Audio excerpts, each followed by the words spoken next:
Hello everyone. It's been a while since I made a video. I thought I'd give you a little update on what I'm working on. In the living room dining area, I'm doing wainscot. And I thought I might share with you how I do it. Now, if you're a professional trim carpenter, you're going to have a heart attack with me showing you my methodology. But for the average person, if you want to have a nice looking wainscoted room, you might like some of these tips. Let me tell you what the very first thing that I do is I like to build a project board. And with the project board, I try to use actual dimensions and the trim that I want to use and how I'm going to apply it. And I'm not stuck with it.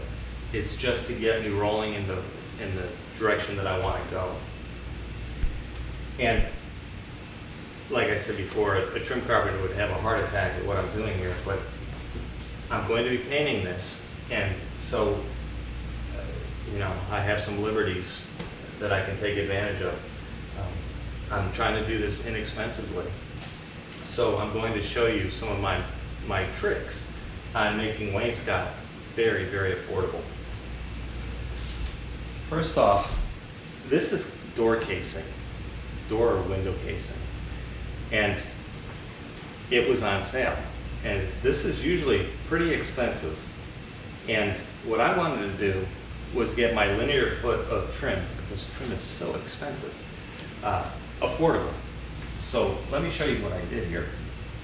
The first thing, when I was looking at it, I said, boy, if I cut this right here on the table saw, I'll end up with a piece like this, and I'll end up with a piece like this. And that's what it looked like originally. And I said, wow, if I miter it using 3/4 inch plywood, okay, it'll stand proud of the edge, which gives it, dimension. It'll stand proud from the edge of the 3/4 inch plywood by about 1/8 to 1/4 of an inch. And that's really cool because it creates shadow lines when you paint it out. Miter it with a 45, and it'll give me a nice box all the way around. And there's no wasted parts here. I'm trying to be frugal with the trim. This will go underneath the cap plate, this piece right here. Okay. And the way that I made this piece, that's simply a board that I cut. It's like a 1x8, so I get 2 or 3 pieces out of it. Well, I get 3 pieces out of it. And I just take a trim router with a round over, and I'll route the top of the board, flip the board over, and I'll route the bottom of the board. And that'll give me this profile right here. So this is free other than the material cost of the board. This, going around the interior of the rectangles, is almost free. And what's nice about making a mock-up like this, like I actually decided that I wanted it a little bit taller because my cap is going to go on top of this, right here. So it's just a hair taller. But I get a feel for what the room the heaviness of the room. So I highly suggest making yourself up a mock-up board.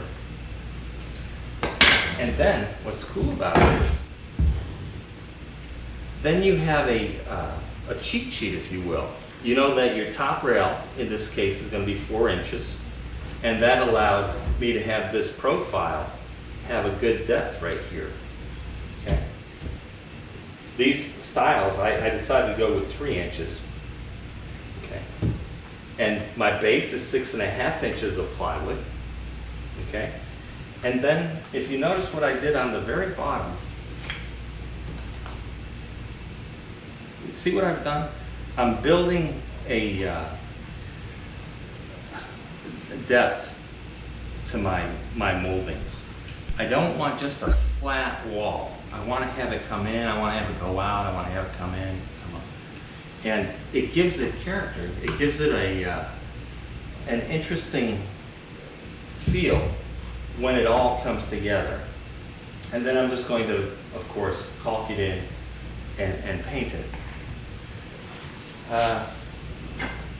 Again, so that I'm not using expensive solid woods, I'm taking a piece of 4x8 plywood and I'm ripping it either with a track saw or a table saw. And the only solid wood that I use are my corner pieces that I'm going to be putting. I don't know if the camera will pick this up, but I just routed a bevel right here on the edge just to take that sharp corner off. And then it'll simply, not this board, but just to give you an idea of what I'm talking about. A board here, a board on the bottom, and then I take that interior trim piece. Well, this isn't the boards that I'd be using, there'd be different dimensions, but just to give you an idea. Tack this in place. I would tack this in place. Board on the bottom, I'll tack it in place. And then to save even more material, this interior piece here, I'm using as a 1/4-inch luan. I'm using an 1/8-inch piece of luan, which is a 4x8 sheet. And so I just cut out that rectangle. I hide the edges with that interior molding. See how this all comes together? And it's relatively inexpensive as opposed to using solid woods. And let me tell you something else that I did. I had an outlet here, and I have a freezer on the other side. And I kept wrapping the cord around and putting a plug on the other side of the wall here. I decided just to remove the outlet on this side, pop it on the other side of the wall, and I'm just going to hide this. You're not even going to see it. One last trick I have for you